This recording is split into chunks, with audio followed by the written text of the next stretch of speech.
Welcome to LOA Today. Walt Thiessen, Carlos Balasquita, and Alex King here on this Tuesday, December the 11th, 2018. It's 4 p.m. New York time, 1 p.m. Los Angeles time, 9 p.m. in London, and in Sydney, Australia, it's 8 a.m. Good morning, Sydney. We are here live streaming once again to the Facebook Law of Attraction Changed My Life group, where we're going to be doing another Q&A, inviting people who are members of the group to bring whatever issues or questions or comments or thoughts or insights they have about applying the law of attraction in their own lives and all of us doing it in each other's lives and so on and so forth. Well, I guess we don't really do it in each other's lives, but we kind of do.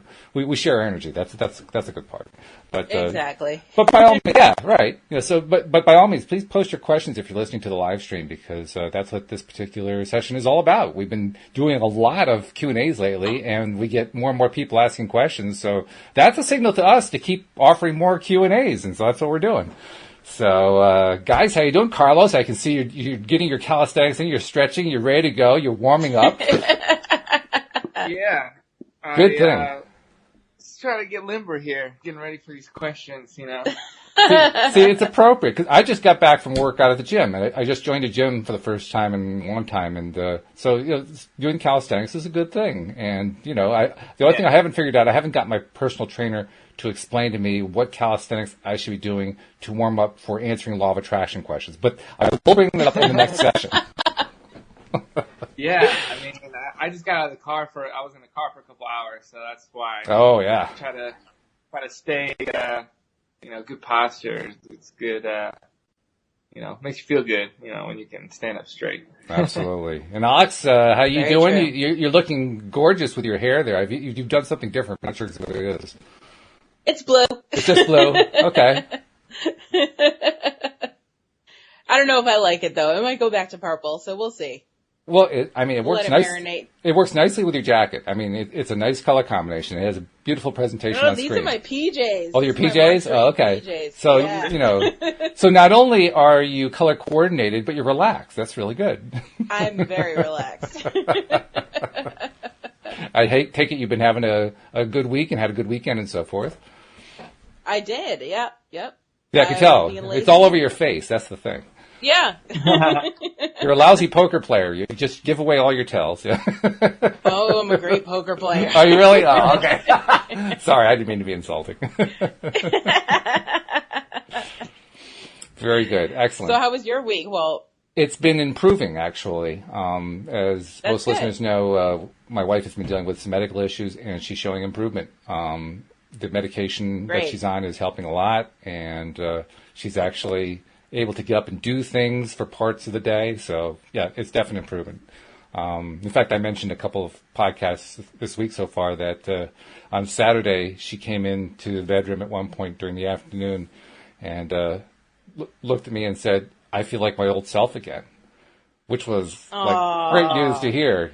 It doesn't last all day long, but it's like even just to have a chunk of the day that's like that. Oh, after what we've been going through, that's fabulous news. So yeah, things are looking up. Things are looking really good. Plus, that's great news. we just got somebody in to clean the house, so all the dust is gone. Life is good. Yeah. So, yeah, anyway, let's see. Do we have anybody asking questions? Yeah, well, we got people saying hello. Greetings from Romania. Oh, wow, Valeriu. Thank you for Romania. Yeah, fabulous. And Deidre's here. Hi, Deidre. Just friended her yesterday. That was great. She's a friend of Nasha's, actually. And, improvement. Yeah, that's what Deidre's saying. Yeah, lots of improvement. I love the improvement. It's a good thing. So I think we'll probably have to warm them up because they aren't asking questions yet. But that's okay. We can do that. Well, I had, it wasn't my question, but I think I saw that you responded to this question on the group. And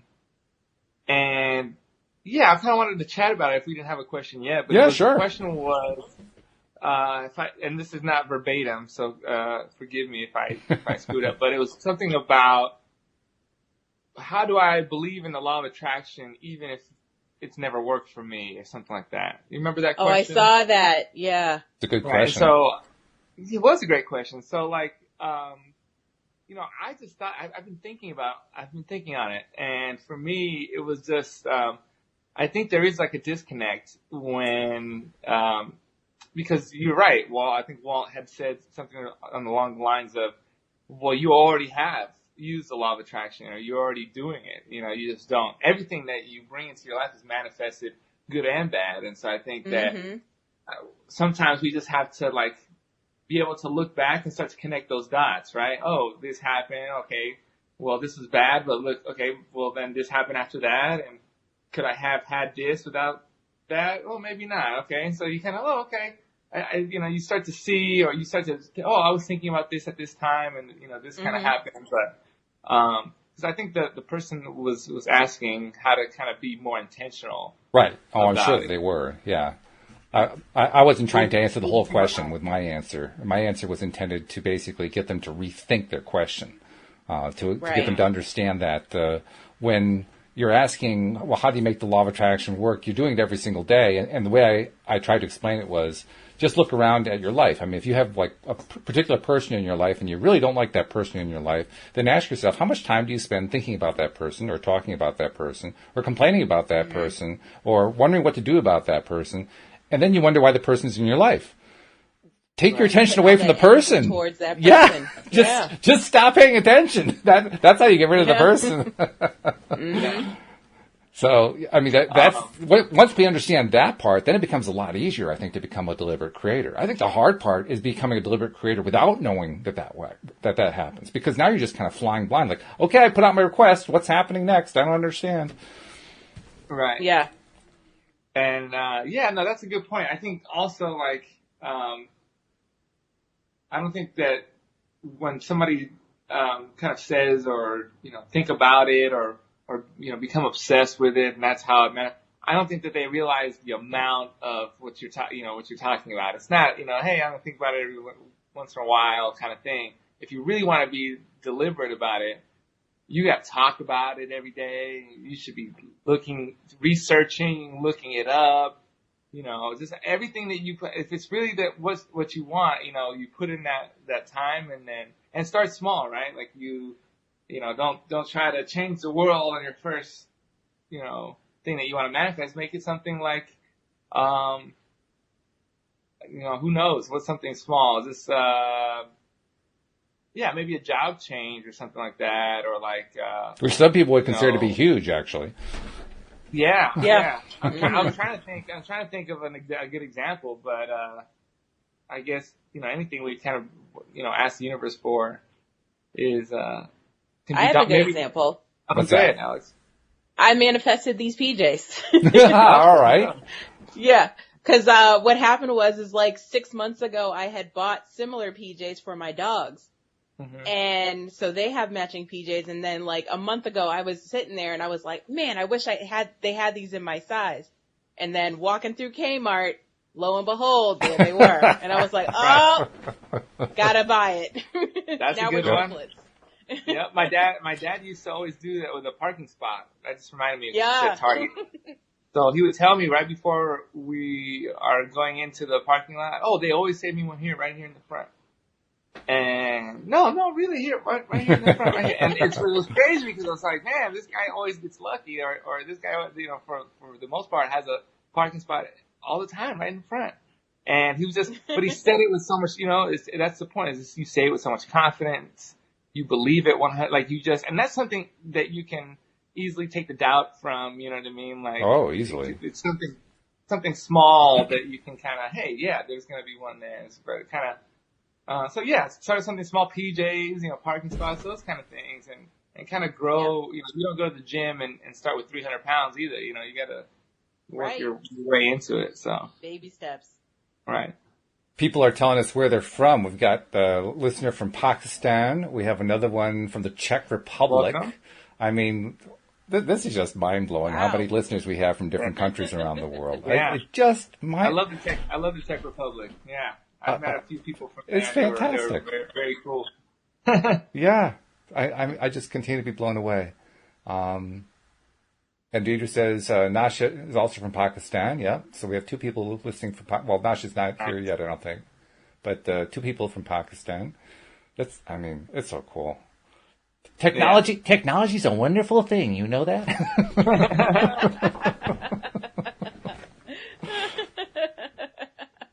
I'm thinking too about the idea of should you manifest something small or something big or something in between. And I used to believe in the idea of start small. I actually don't think that anymore, believe it or not. Mm-hmm. Not that I think you should go for the mansion or, for becoming a multi-billionaire by next year or something like that. I don't think necessarily that big, but why not go for something that would really, when it comes through, it would actually be really cool. It'd be a really big win. So I like the way Abraham says it. Abraham, there was one particular workshop where they were asked about money, and I think somebody asked, how much money should I ask for? And Abraham says, we think that all of you ask for too little. You should be asking for a minimum of $15 million. Now, how many people actually think to ask for that much? Wow. I'm seriously, And so I've started making that like my favorite number to go to, 15 million. I might as well just go for the gusto, And the other thing is, it's not like it has to come in at exactly 15 million. I love, for instance, the story that Jack Canfield tells in The Secret, where W. Clement Stone was his mentor, and Stone asked him to set a goal that was so high he didn't even think he could get it. This was in like 1980, and in 1980 dollars, I think he said he was making $8,000 or $9,000 a year income. So he set a goal of $100,000, which was way beyond anything that he could even hope to make. Had no idea how it was going to happen, and didn't get any $1 million ideas or $100,000 ideas for the next month or so. And then one day he was in the shower, and a thought came to him that he had written this book and hadn't really sold, hadn't found a publisher, nothing had really come out of it. But he said, well, based on how the royalty system worked at that time, if I could make 25 cents a book, so if I sell 400,000 books, that'd be $100,000. Now, he had still no idea how to sell 400,000 books. But, he just kind of dwelt on that for a while and got kind of excited about it. And he also took a $1 bill and he turned it by writing on it. He turned it into a $100,000 bill. And then he posted it on his ceiling. He taped it to a ceiling above his bed. So every morning when he woke up, he would see that he had a $100,000 bill. Again, programming his mind and giving him something to focus on about, achieving his goal. Well, one day he was in the supermarket. And in the supermarket, he saw the National Enquirer at the checkout line. And the way he described it was always background, but on that particular day, for some reason, it jumped out at him. And within a very short time after that, he was giving a talk at a local college. And after the talk, a woman came up to him and said, that was a great talk. I'd like to interview you. I'm a writer. And he says, who do you write for? She says, well, I'm mostly a freelancer, but most of my stuff goes to the National Enquirer. So Twilight Zone music starts playing in his head. He does the interview. Long story short, the book is called Chicken Soup for the Soul. It ends up taking off. It ends up taking off. And did he make $100,000 that year? No, he made $92,355. So he didn't make $100,000. Did he care? Absolutely not. That was wonderful. What a fabulous result. Yeah. And then his wife said to him, well, if it works with 100,000, you think it'll work with 1 million? He says, I don't know. I think so. Let's try. The next frame, you see him being handed a check by his publisher for $1 million, which his publisher had signed with a little smiley face next to his signature because it was the first $1 million check he had ever written in his life. So it doesn't matter whether you actually hit the number. It doesn't even matter what the number is. Just set the number and make it high so that anything that you come close to it or even within spitting distance of it, who cares? Right. Yeah. If you shoot for 15 million and make 5 million, like, woohoo! All right. Right? It's something you didn't have before. So absolutely. Just be grateful. Yeah. But that also goes to the way that you program your mind. And I talked about this on Friday, but I'll touch on it briefly here again, but just asking yourself the right questions, right? Like this guy was like, I want to make $100,000. So his mind naturally he says, start looking for ways to do that. Mm-hmm. You know what I mean? It's like I said, the mind is very powerful. So finally, until, like you said, a month later, it's like, oh, this book, that might be a good idea. And then his mind, well, how do I get this book to make me $1 million? And his mind started doing the math. Oh, that's right. how I don't know how to sell for how well. And again, it's just like, how do I do this? And then the inquire. It's like, again, it's your brain is searching for the answers to these questions, and those were productive questions. Like, how do I get to this next level? And again, your brain's going to fill in those gaps, and it might not even be the right way, but it kind of gives you some kind of an action to take, and through that, you find little avenues and stuff. So. That's a great story. And actually, he said he never knew how it was going to happen. He kind of inferred. He didn't really talk about it in detail in the movie, but he kind of inferred that he didn't know how it was going to happen. But he kind of gave up on that, and then things started coming to him. And that's something that's actually, I think, a good piece of advice, because if we get too wrapped up in how it's going to happen, we can actually bring our vibration down. Right. Yeah. So that's the argument against, trying to figure out the hows. It's what Mike Dooley calls the horrible hows. So instead of focusing on the hows, you just focus on the part that gets you excited. Like, what are you going to do when you get your $15 million or whatever it is? How are you going to use your $100,000? What are you going to spend it on? What are you going to buy? You're going to buy a house. You're going to buy a car. You're going to take a vacation. What are you going to do? And get excited about that. Mm-hmm. And then visualize that part. That's how Neville Goddard got his steamship ticket home back in the 1930s, by visualizing what it was like to be home on his native island, his native-born island of Barbados. For Christmas, which I think is an interesting choice for Christmas, but that's another story. But we also have more people saying that we started a trend here to find out where people are from. So we've got somebody from Dublin, Ireland. Anne Marie, she's from Middletown, just down the road from me. So she's here in Connecticut in the U.S. And I think I saw another one here too. I'm not spotting it, but Nasha says she's been reading Chicken Soup for the Soul. Yeah, you and about 50 million other people. Right. I mean, that series of books just has sold an unbelievable number of copies. And the thing I love about that book, all the spin-offs of it. All the spin-offs are crazy. Yeah. I read Chicken Soup for the Teenage Soul. Mm-hmm. Yep. When I was, 16? Yeah. Yeah. And I believe Jack's actually sold the series, so he no longer owns the series. Mm-hmm. But he made out very nicely. Yeah, sure. Well over 15 million. Well over. So you just never know how it's going to work. Just don't try to do the hows. I used to do the hows like crazy, and the hows are really bad for you. I can tell you that, because they'll just drag you right down. I mean, unless your first how works. If your first how works, then it's great. But if your first how doesn't work, then it starts to weigh on you a little bit. And then it weighs on you some more, and then a little bit more, and then all of a sudden you're in that downward spiral thingy, which we don't want to be in. So. Yeah, I mean, that's absolutely right.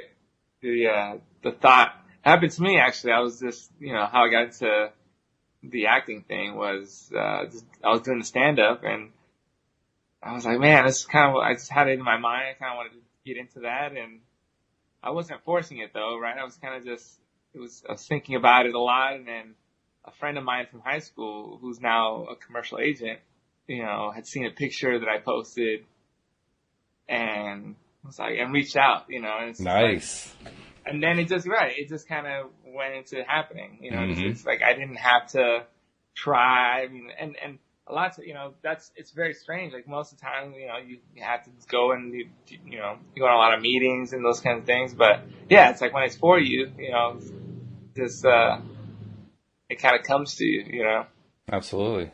Another person, Elena is tuning in from Sydney, Australia. So hello, Elena from Down Under. Morning.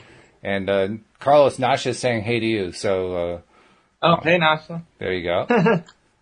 Nobody's asking questions. I think everybody's figured out the law of attraction. They have all the answers now. Maybe we should have them on. They can explain it to us. What do you think? Well, since we don't have questions, let's see. What are some of the interesting questions we've had to talk about lately that are worthy of continued discussion? We had some Neville questions, but I don't think either of you guys are real Neville experts. What else is good? Well, actually, we were having a conversation about the larger role of religion and spirituality the other day. In fact, Carlos, I think you kind of ducked in on that one a little bit.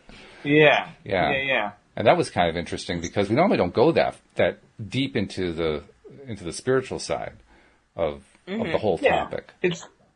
It's funny. I mean, the things that and kind of growing up, I grew up Catholic and went to a Catholic school through like 8th grade, and so I mean that was my basis. But I feel like this happens a lot to a lot of people though. Is like once you kind of grow up with a religion and then you're like, well, I don't know if this one's for me. You know what I mean? Like, I don't know if this makes sense to me. Right. Or, and then you kind of just fall out of it or you try to find something else that does fit. But yeah, I mean, ultimately I think that, you made a point of something about, religions kind of really serving their own religion, right? It's like a lot Very of this often. stuff. Yeah. Yeah. So, I heard something a long time ago that said kind of religion creates division, sometimes. And You can. it can, yeah. But I think that when people focus on the pillars or like the values of the religion and not so much who's right and who's wrong, that's when you get the most out of religion. You know what I mean? Like, Sure. if you're Buddhist and you follow and because the values of all these religions and just being a good person, I think those things shine through in all of them, and they're very similar if you look at it like that. So it's to me it's a lot of when I see people use religion to hurt others, that to me is like a lot of times the majority of how religion is used nowadays. But I also see sometimes the other opposite end. It's like, hey, this person believes in this religion, and because of that, they feel very strongly to do these, great works, right? Or doing unto others, right? And so, but then they don't have to brag about it, or they don't have to, do it in a loud manner. It's just like, this is what, there was a song that we used to sing when I was like very little. It said something about, they will know we are Christian by our love, right? It's not how you say things or, look at me. It's just like through your actions, people will know, hey, you know what, that person has some kind of, spirituality, or that person is connected in that way. So I don't know. It's just kind of like a kind of overarching, my view of how I see, religion. But I think you're right. And it's like anything else in life. No matter what the value system is, no matter what the belief system is, it can serve you as a person, or it can be used to divide. It can work either way. It just depends on how you decide to use it. So, no matter what the system is, it's really up to you to be the person to be in control of your own belief system and how you're going to use it. Yeah, I mean, I think it's all in moderation too, because a problem I see a lot of times too, especially people that grew up very strictly religious, is that a lot of times their parents let religion do the parenting for them. So they were like, oh, okay, we're just gonna do this is the religion that we're in. So these are all the rules, and it's like, and they just enforce the religion so much that they didn't really, and that's when people kind of grow up and they don't understand even the religion that they're in. You know what I mean? They're like, oh, well, this is supposed to be this, but for me, it's only been a burden. It's only been, I can't do this and I can't do that and I can't do this. And it's like, kind of focusing, like you say, perception is everything. So, even focusing on the wrong things of a religion, and kind of doing those things over and over again can, kind of be detrimental. So I think just like parenting, you don't want to be too strict.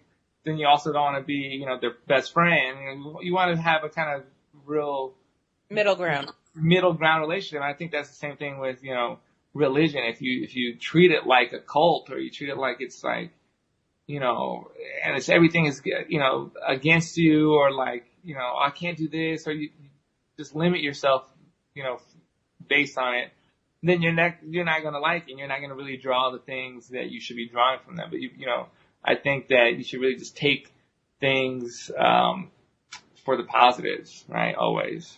So. Well, we've got 2 questions from Nasha. Nasha wanted to get the question asking going, and she contributed twice the value. So let's go. Actually, it's three. There's three questions, but two of them go together.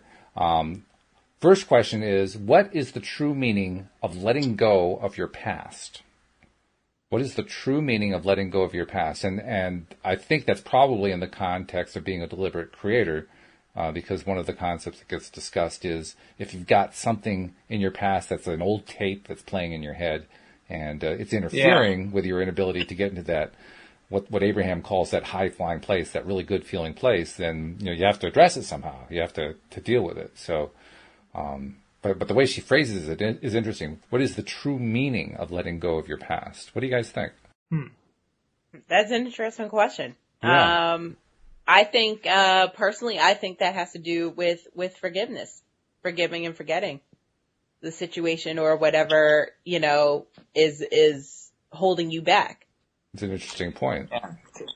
Tony Robbins, I'm going to bring this guy back in here. But he's not, I wouldn't even call him, law of attraction, expert or anything of that. But a lot of the stuff that he teaches people how to do, it kind of gets them out of their own way and so that they can manifest. So one of the things he says is, to know and realize that your past does not equal your future. Mm-hmm.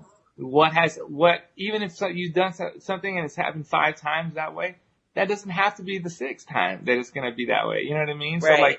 So don't prejudge, opportunities or situations. Try to really just be in the moment and take in what is going on at that time, And I think that I talk about this all the time as far as the things that we go through maybe and that are in the kind of the negative, how that they grow us and they allow us to learn and build this kind of tool belt, right, that I talk about that will allow you to deal with or be prepared for your blessings in the future or your, whatever's coming to you, positive, right? And so I think, really the true meaning of letting go isn't forgetting everything, right? It's like all these things have taught you lessons. And so I would say that really just taking the lessons from the experiences and then letting the experience go, right? Like if it was a bad breakup, you take that lesson, like what did I learn from this? I learned that this is what I do want and that I respect myself and that, that I'm going to put myself first. All these things, these beautiful things that you learn from it. You want to make sure that you get the lesson because you don't want to have the experience without the lesson because then the experience was for naught, right? It was kind of a waste. Right. And it's just taking those experiences, but then being able to, like you said, Alex, just let go of that. Like it's not holding me anymore. That isn't going to determine what happens in my next relationship. Yeah. But I did take. So it's a twofold. It's you do let go of those of the past, but the past is there for a reason. All those little lessons that kind of will build you up to make you strong. That's true. I think also the past, we have to remember, not everything in the past is negative. There's an awful lot in the past that is positive that we ignore and overlook. So I think part of it is appreciating the past, the parts that we like, and even more importantly, and this is perhaps where the real art comes into it, is taking the stuff that we didn't like, maybe stuff that was traumatic, maybe something that was, truly in some way violating who we were, something traumatic, and seeing if there's a way that we can rewrite it in our minds, replay it and play it in a different way, in a way that comes out the way we wanted it to come out, because that can very often provide healing and make it easier to let go of the thing. We're talking about letting go of it. Well, okay, how do you let go of it? That's the way to do it. Right. Or that's not the only way to do it, but it is one way to do it that can be very effective. I would even venture to say, and this might be a little controversial, but sometimes it's good to even let go of the positive things because we can live in that too long also. I think that I've been guilty of that where it's like, and not to let go of it like in the same sense of we're trying to let go of the other stuff, but enjoying it and having those memories, but try not to linger on it because it's like life goes on, right? And so you can continually fantasize or romanticize an experience that you've had, and try to get back there or try to get something similar. And that was what it was for that time, I think a lot of times we get disappointed, and that's a very easy way to get disappointed is trying to relive. Oh, last time we went to San Diego for so-and-so's birthday, that was great. Oh, let's do that again. And so you just had this expectation it's going to go that way. And you might even have a great time again. It just wasn't like the other time. And you kind of set yourself up for this kind of disappointment. So it's like, you know, and what I do, or what I've been guilty of in the past was just like, oh, that went really well. And so like, I'm just going to hang on to that good feeling. And like, I don't need to try it again, especially if it's something scary. You know what I mean? Like, so that's a lot of times I try to, you know, oh yeah, it was good. And then take that energy and then kind of leave it there and then just try it again, you know, because I've, you know, you don't want to get too satisfied. You know, you want to have a little bit of like that,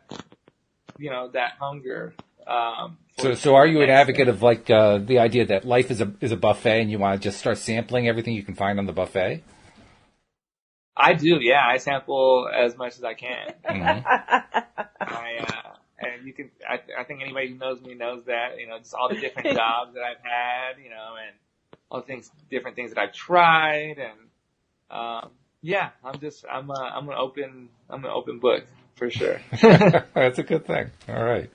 Yeah. And then Nasha has, two other questions that work together. She says, how can one heal the inner child, which we started to address in some ways, and does Neville say anything about that? And as you were talking, Carlos, I was thinking about that second part of the question. Does Neville actually say anything about healing the inner child? And I can't say I can think of anything that specifically addresses that, but I can think of a metaphor that he uses. And quite honestly, it's a metaphor that when I first read it kind of raised my eyebrows, like, oh, really? Okay. He metaphorically equates the conscious mind to being male and the subconscious mind to being female. And that there is what he describes as a love relationship between the two. I mean, he acknowledges that they're really two parts of the same mind. It's all one mind, but it makes it easy for us to understand, or easier for us to understand what's going on when we divide into conscious and subconscious. And then he likes to say that if you think of it as a gender thing, then you basically create a loving relationship between the two. It's a very intimate relationship between the conscious and subconscious mind. Now, he also has some metaphorical meanings that go along with that, and this is where you need to have the Neville decoder ring to kind of make sense out of it. But that's the closest that's the closest I can think of to him addressing the inner child, because from his perspective, anything that you're putting into your subconscious mind, you want to do lovingly and gently. And that's an inner child thing, I would think. It's not really so much about, you know, healing the inner child. It's more like, you know, how do you work with the inner child? How do you work with the conscious and subconscious mind? And his answer is gently and lovingly. So it's close, not quite the same thing. Yeah, I think that's interesting too. I think that we're constantly trying to do that, right? Is trying to heal that inner child. And I think that, like I joined the podcast yesterday. Was it yesterday? And, I think it was, yeah. To ask a question, it's like, and that was it. It was like, man, like I've been thinking this specific way for so long, and then it kind of, you know, hit me out of left field that that's not reality. That was all made up in my mind, right? And so I just think that we constantly are trying to, you know, thrive for more and more consciousness and more awakening, I guess you could call it. And so the first step you're already on, right, is like, hey, I realize that this is a thing, and you know, you just try to constantly work at it, and it's just like a muscle. Like you go to the gym and you work out, and it's the same thing. So it's like the more that you use it, and the more that you train your mind, and it just becomes easier to you know, elevate from that. And another thing that I think is huge is to kind of keep moving forward and to heal that inner child is just constantly, you know, evaluating your relationships, because I feel like as you grow in awakening, and sometimes not everybody can, you know, function on your level, and so just knowing, you know, not letting people drag you down into low vibration. Just trying to stay as high in vibrations as possible, and then bring others up with you if you can. You know, like that's that's ultimately, what you would want. But, some people they can't even fathom the level of consciousness that you're at. They're just working at a completely different level. And so, right. Just kind of being aware of that and just it's a constant process, I would say. Deirdre made a comment regarding the Neville part of the discussion. And Deirdre, I'm really interested to know if you know what the source, which of Neville's books he wrote this in, because I don't recognize it exactly the way you described it. She says, I'm thinking of something Neville says about the only time is now and that the past is just memories. Don't look back as Lot's wife did, who turned to salt. Salt being a preservative, not letting go is preserving it. It's interesting, but I don't remember that. I have not read all of Neville's books, so I'm really curious to know which book that's in. If you happen to know, if you don't know the answer, it's okay.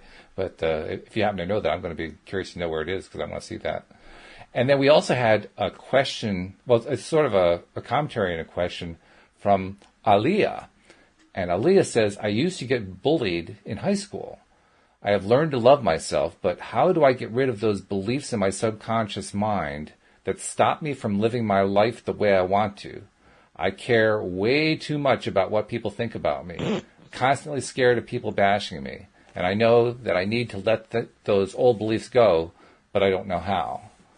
And first of all, I think anybody here listening in and participating can be sympathetic because high school can be a kind of a rough time the way some people treat other people in high school. So the fact that you're a bully, facts.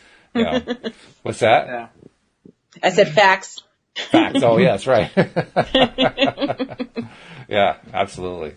Any ideas, though, on what she can do? She says she's been learning to love herself, and that's good. I would say keep doing that. But any other ideas for helping her to, as she says, get rid of those beliefs in her subconscious mind that stop her from living the life the way she wants to?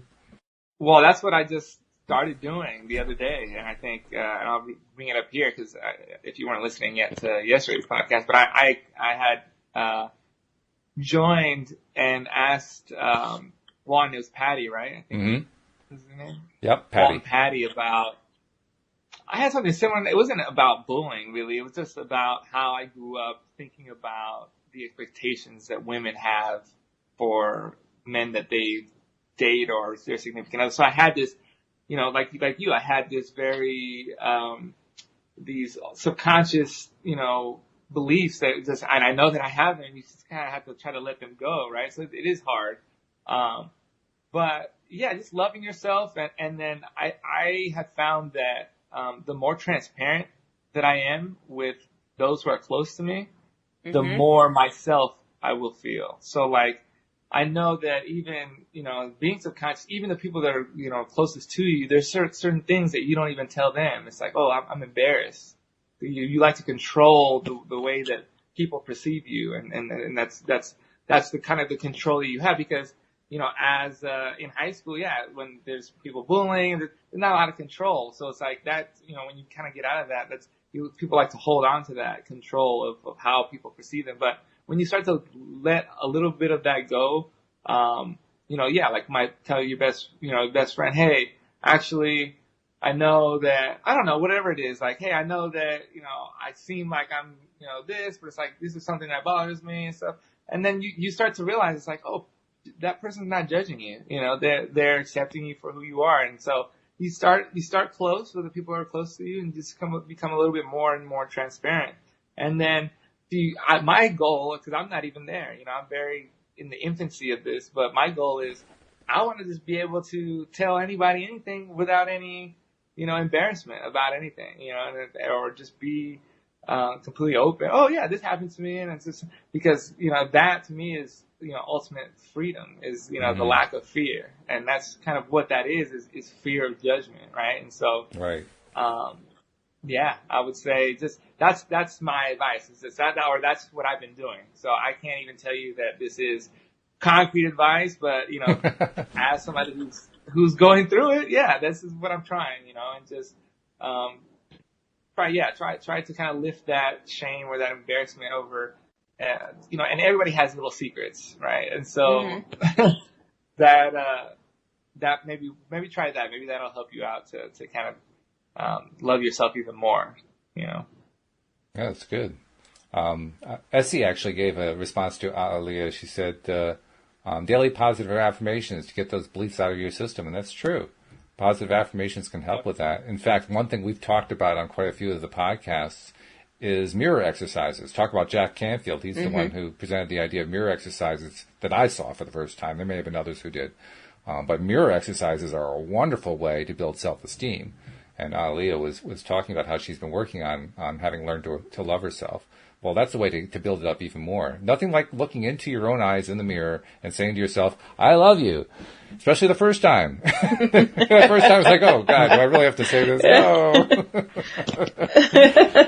But when you do it on a regular basis, I mean, we're going to have somebody on probably one of these Sundays. Anne Marie's husband, Mike, has been doing it now for, I guess, almost like 2 months. And he's telling me that the change that he's been experiencing is like a world of change. So, and I've experienced it myself. I did it for about 45 days in a row, something like that. And it did a lot for me. Well, I'm sorry, I'm not familiar with this. Mirror exercises, literally, it's something you do every single day. You devote as much time as you can. It doesn't have to be a lot of time. My very first session lasted 5 seconds, so it doesn't give you, it's not like it's a whole lot of time. You try to go for more than 5 seconds as you're doing it day by day. But literally, you look in the mirror, or you can actually do it with just a smartphone, just like you're taking a selfie. Look in the camera so you can see yourself. And you look into your own eyes, and then you talk to yourself. You have a conversation with yourself.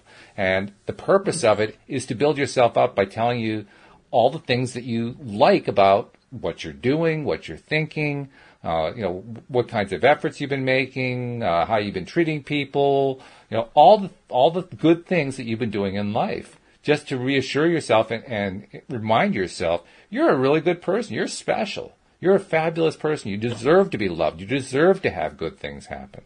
And when you say that to yourself over and over and over again, day after day after day, you don't have to do it a lot in terms of a long period of time each day. I would do it for 2 or 3 minutes a day, which is plenty.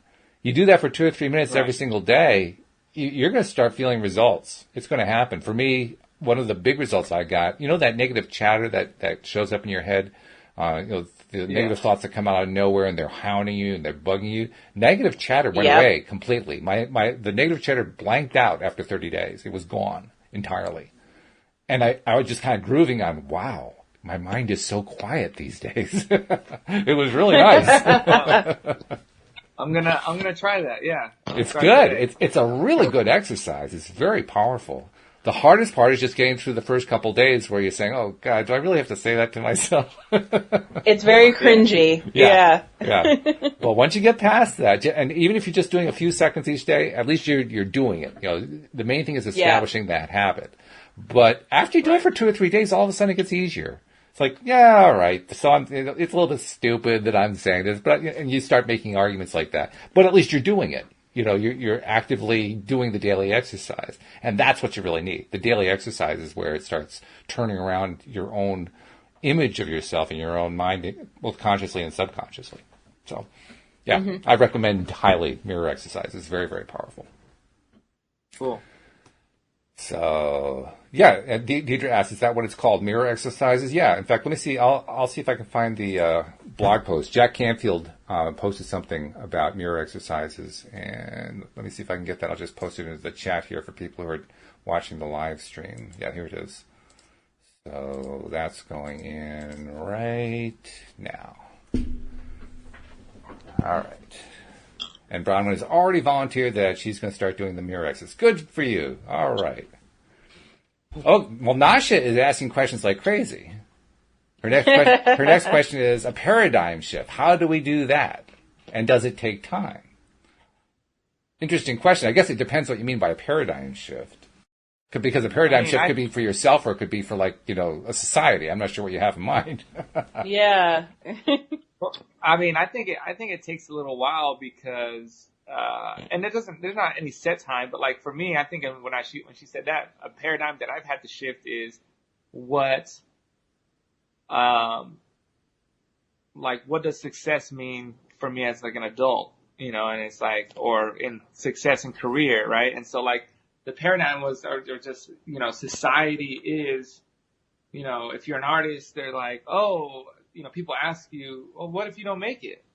But if you're an engineer, nobody asks you that, right? Nobody's like, oh, right, what if right. what if you don't make it? It's like, but it's because of, it's this paradigm that we have. It's like, you do this, you go to school for this amount of time, you go, and then okay, and everything's, in this in these little boxes, right? And then you have to, come to realize that that's deception. That's not how we're all, made, so uniquely, for us to all, then try to fit in the same suit. Like, it just doesn't, that's deception. That's not reality. And so that's a huge part. And it's something that I struggle with still to this day. It's like just making that, hey, this is just as much as a reality, acting and comedy. This is just as much a reality as being an engineer for people who are good at those things, right? Like, this person's good at math, and so yeah, there's a great possibility that he's going to be a successful engineer just as much as, with other gifts, there's just that possibility to be an actor or comedian or a musician or whatever. There's, a lot of people like to project their own fears on you.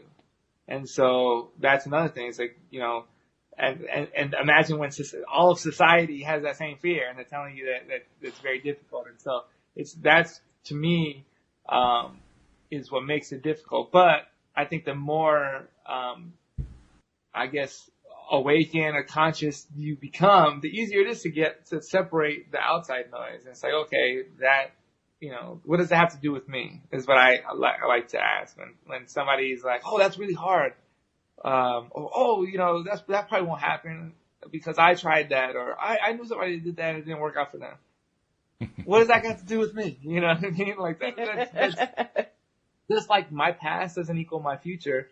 Your past doesn't equal my future either. You know what I mean? That's really kind of figure that out. But, hopefully that's an example. I don't know if, it's very, very hard to say how long a paradigm shift will take and how open you are to that too. You know what I mean? Like, that's another thing is you have to be open to it and you have to kind of ride through the uncomfortableness and the struggle because it's not going to be just like, oh, okay, well now I thought this for 30 years and now I'm going to think this.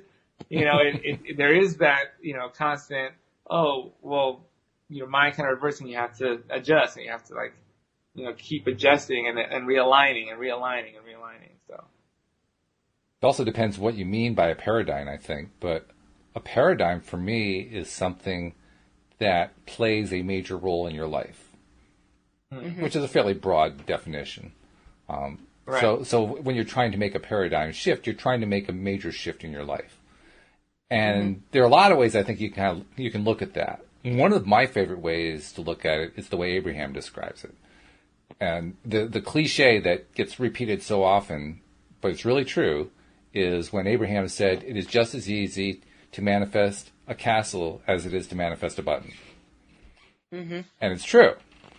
So when you're trying to answer the question of how do you make the quantum shift and how long will it take to make the quantum shift, how long will it take to make the major shift that you're looking for in your life, the answer is, how long is it going to take you to get on and stay on that positive track for attracting it in the first place?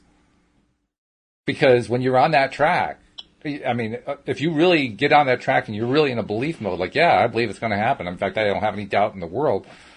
The universe loves speed. The universe will deliver really, really quickly if you really, really believe it.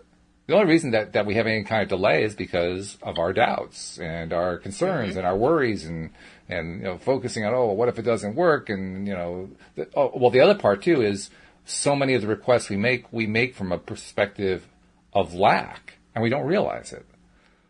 That's why so many of the conversations and pieces of advice and guru tips and so forth are about making sure that you're in the feeling place about the thing that you want. Because if you put out a wish and you wish it from the point of view, from the emotional feeling viewpoint of I don't have it, you are going to get back, you won't have it. Okay, I promise you, you will not get it. That's the universe's reply. I swear to God, I promise under no circumstance will you get it.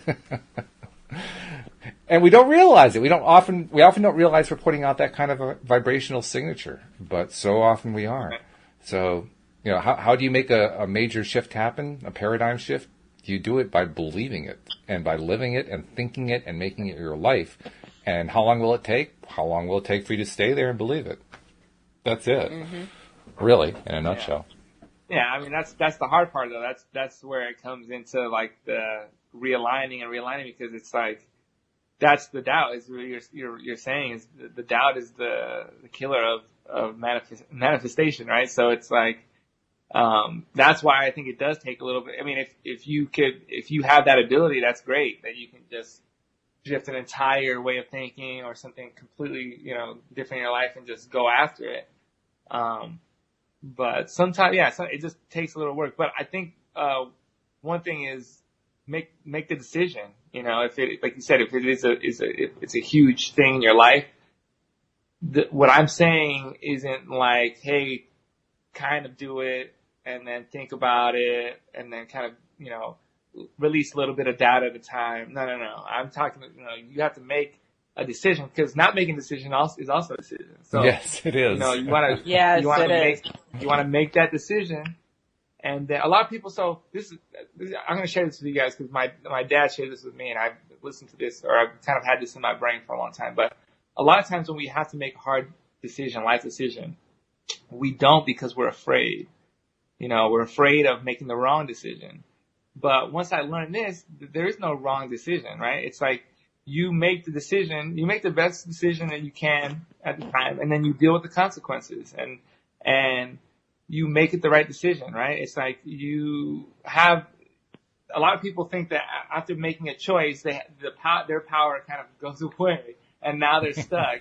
But you have to understand is that you are a deliberate creator throughout the whole process. So if any time throughout that choice, something isn't going right, like you have the ability to move and adjust, and you have, there's probably infinite ways of doing that one decision. So, not to get kind of really hampered on whether you should do it or not, or make a decision. And then that's a part of like not having the doubts, because once you make the decisions, you can't, it's very hard to go backwards a lot of times if it is a true paradigm shift. You can't just quit your job and be like, oh no, I'm just kidding. A month later, it's like, oh, now you're in it. You almost have no choice but to believe. So just kind of the more deliberate you are, you just naturally have less doubt, so be as deliberate as you can to give yourself the best shot. So even if and when those things do come into your head, you're like a lot, when I have doubt, I'm like, well, I don't know about this acting thing, but then I know for 100% that I don't want to do what I was doing. You know what I mean? So it's almost like I might not be 100%, but I know 100% I don't want to go back. So that for me is just enough sometimes to kind of propel me forward. The whole question about how much time it's going to take is one that I've thought about a lot over the years. And the more I think about it, the more I realize it just comes down to us. Because I mean, I've manifested things literally in a split second. So there's no rush, but there's also no automatic built-in delay time. It's whatever you are willing to let it in for. The only thing that stops it is our own resistance points. Things that we doubt, that we don't feel comfortable about, that it rubs us the wrong way, or what's happening is rubbing us the wrong way, or what's that? But what about timing? I feel like people don't talk about divine timing or anything like that, but it's like, I want to manifest this right now, but again, your life has a lot of layers to it. So like having something right now maybe isn't what you need, and that doesn't mean that you're not manifesting, it's not coming to you. It's just like, it's just not meant for you right now. That's right. I want a baby and I want a wife. Okay, well, I would like to have one before the other. You know what I mean? But I'm manifesting both of those things. Right. I'm manifesting both of those things at the same time. But it's like, like the universe isn't gonna kind of skip over one and just put your life into shambles, right? You are getting things that you are manifesting, but you're getting them, usually kind of in this flow or in this order, like, Walt talks about this river that, so it's, I I try to keep that in mind, because that little bit of patience and knowing that allows me to vibrate at a higher vibration and allows me to manifest more things. I think a lot of times, frustration is also a very, negative emotion that a lot of us feel. And so trying to stay out of frustration as much as you can, and that kind of sets you up for success, Well, you mentioned the stream concept, and there are actually two metaphors that come out of that are really helpful. One is a stream is made up of water. And if you think about water and the second concept is the path of least resistance. Water is the ideal medium for finding the path of least resistance. Because you can have a whole bunch of obstacles in the way, and then you just flow water to it, and the water will just find its way through all the cracks without any effort at all. It'll just find its way through. No big deal at all. So when you understand it that way, it's not that necessarily that it takes time or that there's divine timing. It's just, what's the path of least resistance? The path of least resistance may take some time to get through, but that's just because it's the path of least resistance. So, and the other aspect of it too, and this is a water thing, it's an Abraham story about how Jerry and Esther decided one day to take a river raft trip. I think it was down the Colorado River. And so they go to the river, and they have there's a guide company that takes you on the river raft, and they have you sign waivers and so forth, and then they go to the end spot, and they park all their cars there, and they get into a company bus or whatever, and get driven up the river to where they're going to go in, and they're going to ride the rapids and ride the river down to the end spot. And there are two aspects of that. The first is that the guide warns them that this is not Disneyland. You can't turn the river off. So you have to be respectful of the river.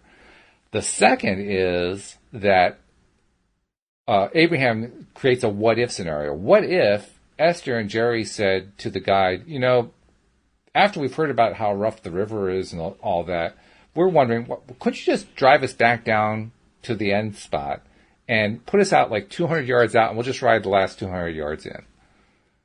And the guide would say, well, yeah, I can do that, but I thought you wanted to ride the river. And that's the point. The point is, I thought you wanted to live the life. Mm-hmm. Is it all you want is the end result, or do you want what leads up to the end result? Because what leads up to the end result, that's where all the living is that takes place. And that I think, is where your point was going, Carlos, the idea of divine timing. Divine timing is really about living the life. Well, I think that's the biggest paradigm shift that I think any of us can have, is the realization that the journey is everything. I think when you're little, you're like, oh, I can't wait to, when you're little, everybody thinks about skipping time. They're like, oh, I wish I could skip to being an adult already. I wish I could be 21 already, and everybody's like looking for these, milestones. But it's like, then you get to an age, or maybe it's not an age thing. Maybe it's just like like I said, a paradigm shift or a realization where it's like, oh wow, like if I continuously think about when I get here, then I'll have this, or it's like, no, I have it. This is it. This is what and that's what made me,